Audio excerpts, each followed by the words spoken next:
اور انہوں نے اتنا بڑا جملہ بول دیا اس کے بیاف کے اوپر کہ جی منصب نبوت قیامت تک جاری رہے گا لیکن کوئی دعوی نبوت نہیں کر سکتا، اور وہ اپنے زوم میں سمجھ رہے ہیں کہ قادیانیوں کو ہم نے جواب دے دیا ہے۔ جناب قادیانیت دے ہاتھے ایک اور بندوق تسی پکڑاتی کہ تانوں ایک مجلس ہی فائر مارن، یعنی اس عقیدے کو غلط مان کر بھی اس کو رحمہ اللہ کہتا ہے، اور تانے دیوبندیوں اور بریلویوں کو کہتا ہے کہ انہوں نے کہا کہ جو ہے نا وہ چشتی رسول اللہ اور تھانوی رسول اللہ، تمہارے بڑے نے کہا نبوت جاری ہے، تم اس کو کہتے ہو کہ رحمہ اللہ، تم کسی سے کیا بات کرو گے؟ اور معاویہ رسول اللہ پڑھوایا ہوا ہے، اور معاویہ رسول اللہ پڑھوایا ہوا ہے۔ آپ دیکھیں کہ اس نے پھر آخر میں جو کہا ہے کہ معاویہ رسول اللہ کے نام کا کلمہ بھی موجود ہے، یہ کتنا بڑا جھوٹ ہے کہ ایک اہل سنہ کو یہ تانا دیا جائے کہ معاویہ رسول اللہ کا جو کلمہ ہے یہ اہل سنہ کا کوئی عقیدہ ہے۔ نہ یہ عقیدہ ابن کثیر رحمہ اللہ کا ہے۔ ابن کثیر رحمہ اللہ نے ایک روایت اپنی کتاب میں درج کی ہے، وہ اس کی سند جو ہے وہ تاریخ ابن جریر میں موجود ہے، امام طبری رحمہ اللہ نے اس کی سند کو ذکر کیا ہے۔ ہم اس کی سند کے بارے میں بھی آپ کو بتاتے ہیں، اس کا ایک اور کلپ بھی سنیں جس میں یہ یہی بات دہرا رہا ہے کہ معاویہ رسول اللہ کا کلمہ موجود ہے، یعنی بغیر سند کی تحقیق کے یہ جھوٹ باندھ رہا ہے نبی صلی اللہ علیہ وسلم کے اصحاب پر اور اہل سنہ پر جھوٹ باندھ رہا ہے کہ ان کے نزدیک معاویہ رسول اللہ کا کلمہ بھی ہے۔ یہ ایک اور ویڈیو بھی آپ اس کی سن لیں۔ ایسے میں آپ کو چلیں آج بلال بھائی کے چینل پہ میں نئی بات کر دیتا ہوں۔ آپ کو پتا ہے تاریخ ابن کثیر میں معاویہ رسول اللہ بھی ہے کلمہ، اچھا پڑھا ہوا میں جگہ پہ ہے، والا ہے اس کا۔ اچھا جی ہوں والا میرے کو نہیں منگنا، والا جی نے لینا باز بھائی کو لے، تسی چشتی رسول اللہ نو شبلی رسول اللہ نو تے شبلی رسول اللہ نو رو لے ہو، معاویہ رسول اللہ بھی ہے جے ایک کلمہ، اور معاویہ رسول اللہ ہوئی علا مامو علی، ہاں یہ نہ سمجھے کو آج دے تو معاویہ جے، نہ معاویہ رسول اللہ کلمہ بھی تاریخ ابن کثیر میں لکھا ہوا ہے۔ حافظ ابن کثیر جو حافظ ابن تیمیہ کا شاگرد ہے، جس کے اوپر پوری وہابیت کھڑی ہوئی ہے، تفسیر ابن کثیر اور تاریخ ابن کثیر، البدایہ والنہایہ اور تفسیر ابن کثیر، جن کی اس میں ایک صحابی نے ڈانٹا بھی ہے مسجد میں، انہوں نے یہ کہنا شروع کر دیا، یہ وہ بولا میں تانوں اللہ سے دے آئے تے کھڑے نہ ہو تے تسی اوندا کلمہ پڑھن لگ پے۔ جی ناظرین آپ نے سن لیا،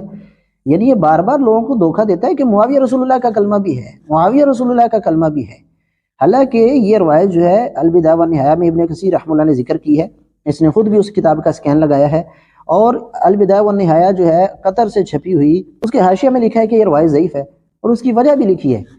کہ یہ روایت ثابت نہیں ہے کیونکہ اس کے اندر جو ہے مجہول راوی ہے۔ اب آپ کو میں بتاتا ہوں کہ یہ میں آپ کو اصل کتاب کا سکین بھی دکھا دیتا ہوں تاریخ ابن جریر سے، جہاں یہ روایت موجود ہے، اور اس روایت کے بارے میں بھی بتاتا ہوں کہ اس روایت میں کیا لکھا ہے، اور اس روایت کی سند کے بارے میں بھی بتاتا ہوں۔ سب سے پہلے کہ یہ دیکھیں کہ اس روایت میں لکھا ہے کہ مصر کے کچھ لوگ عمر بن عاص رضی اللہ تعالیٰ عنہ کے ساتھ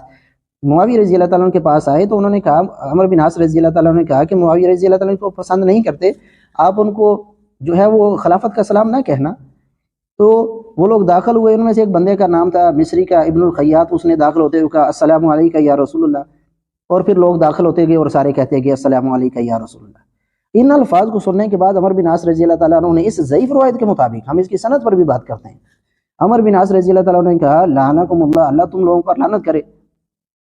نحیدکم ان،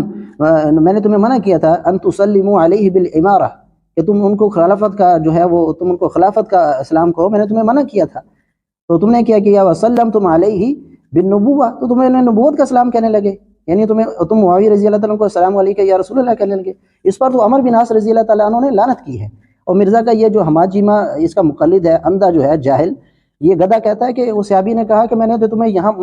کھڑا ہونے سے منع کیا تھا معاویہ رضی اللہ کے پاس، تو تم تو ان کو نبی نبوت والا سلام کہہ رہے ہو، نبی کہہ رہے ہو۔ حالانکہ یہاں پر عمر بن، اور وہ کہتا ہے کہ یہ مسجد کا واقعہ ہے۔ اس میں ایک صحابی نے ڈانٹا بھی ہے مسجد میں، انہوں نے یہ کہنا شروع کر دیا، یہ وہ بولا میں تانوں اللہ سے دے آئے تے کھڑے نہ ہو تے تسی اوندا کلمہ پڑھن لگ پے۔ اس روایت میں مسجد کا بھی ذکر نہیں ہے، اور اسی طریقے سے عمر بن عاص رضی اللہ تعالیٰ عنہ نے معاویہ رضی اللہ تعالیٰ عنہ کے پاس کھڑا ہونے سے منع نہیں کیا،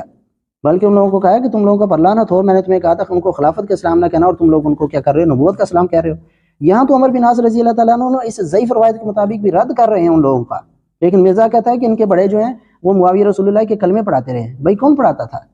وہاں تو رد ہو رہا ہے، وہاں تو لعنت کی جا رہی ہے ان لوگوں پر۔ اب اس کی سند پر بات کرتے ہیں ابن جریر رحمہ اللہ نے اس کی سند کو ذکر کیا، یہ آپ کتاب کا سکین دیکھ سکتے ہیں۔ اب یہ گدھا اور جاہل جو ہے، جو اہل سنہ پر جھوٹ باندھتا ہے، یہ فاسق جو ہے، یہ کبھی بھی اس کی سند پر بات نہیں کرے گا، اور ہم اس کو چیلنج دیتے ہیں، پہلے بھی ہم نے اس کو بہت سے چیلنج دیے ہیں جس کا کوئی جواب نہیں دیتا، اس پر بھی اس کو چیلنج دیتے ہیں کہ اس کی سند تو کبھی پڑھو تاریخ ابن جریر سے۔ وہاں فلیح کہتے ہیں، فلیح جو راوی اس واقعے کو بیان کرنے والے ہیں، وہ کہتے ہیں کہ اخبرت، مجھے خبر دی گئی۔ اب کس نے خبر دی اس کا کوئی عطا پتہ نہیں ہے، کسی مجہول شخص کی بات ہے جس کا روایت میں ذکر ہی نہیں سند کے اندر کہ کس نے خبر دیا، بس انہوں نے کہا اخبرت۔ یہی وجہ ہے کہ قطر کے محکمہ اوقاف سے اکرم عبداللطیف کی تحقیق سے البدایہ والنہایہ کا نسخہ جو چھپا ہے اس میں بھی انہوں نے اس روایت کو ضعیف قرار دیا۔ ایک غیر ثابت واقعہ کی بنیاد پر تم جو ہے اہل سنہ کو جو ہے وہ طعنہ دیتے ہو، صحابہ رسول کو طعنہ دیتے ہو کہ وہ اپنے نام کے کلمے پڑھاتے تھے، شرم نہیں آتی تم کو؟ اور یہ اپنے آپ کو علمی کتابی کہتا ہے، اور اپنا جو استاد اسحاق جلوی ہے وہ کہتا ہے نبوت جاری، اس کو رحمہ اللہ کہتا ہے۔ امت فیض نہیں بند یار، نبوت دائما کرنا چاہیے، اس امت کے اندر بھی نبوت جاری۔ تو ابن عربی میں نے چول ماری اور امت میں ایک دروازہ کھول دیا، اور ہمارے استاد مولانا اسحاق صاحب رحمہ اللہ تعالی، مولانا اسحاق صاحب رحمہ اللہ تعالی، مولانا اسحاق صاحب رحمہ اللہ تعالی ان کی وجہ سے ڈسیو ہوئے، اور انہوں نے اتنا بڑا جملہ بول دیا اس کے بیہاف کے اوپر کہ جی منصب نبوت قیامت تک جاری رہے گا لیکن کوئی دعوی نبوت نہیں کر سکتا، اور وہ اپنے زوم میں سمجھ رہے ہیں کہ قادیانیوں کو ہم نے جواب دے دیا ہے۔ جناب قادیانیوں دے ہاتھے 'چ ایک اور بندوق تسی پکڑاتی کہ تانوں ایک مجلس ہی فائر مارن، اور آئیں ایک جھوٹی روایت کی بنیاد پر جو ثابت نہیں ہے، اس کے اندر فلیح راوی کہتے ہیں کہ اخبرت، مجھے خبر دی گئی۔ یہ ایسے ہی ہے میں کہوں کہ مرزا جو ہے وہ بدکار ہے، مرزا مجھے خبر دی گئی ہے، مرزا شرابی ہے، مرزا بدکار ہے، اگر میں یہ بات کروں تو لوگ کیا کہیں گے اور مرزا بھی کیا کہے گا؟ کبھی آپ کو کس نے خبر دی؟ اس کی تحقیق کریں، آپ کو کس نے خبر دی؟ تو یہی اس روایت میں ہے، فلیح کہتے ہیں مجھے خبر دی گئی، تحقیق کرو راوی کہاں ہے اس کا، اس میں تو آگے سند ہی نہیں ہے، اس میں آگے راوی نہیں ہے، مجہول راوی ہے۔ تو مجہول راوی کی نامعلوم راوی کی روایت تم اس کو دلیل بنا کر اہل السنہ کو طعنہ دیتے ہو، اسی طریقے سے صحابہ رسول کو طعنہ دیتے ہو کہ معاویہ رسول اللہ کا کلمہ بھی موجود ہے، اور کہتے ہو کہ میں صحیح سند کے ساتھ بات کرتا ہوں۔ قیامت کے دن اس کا فیصلہ ہوگا، اور اللہ کی توفیق و رحمت سے اگر تو نے رجوع نہ کیا اور توبہ نہ کی اللہ سے، تیرا گریبان ہوگا اور ہمارا ہاتھ ہوگا، ہم تجھے پکڑیں گے قیامت کے دن۔ تو نبی صلی اللہ علیہ وسلم کے اصحاب پر جھوٹ باندھتا تھا بے بنیاد اور جھوٹی روایات کو لے کر۔ أنا لست شيعيا أسب صحابة أو ناصريا ضد آل محمد، أنا لست صوفيا أطوف بقبة، أنا لست ممن يدخل القبر مسجدي، ولست يهوديا ولست برافضي.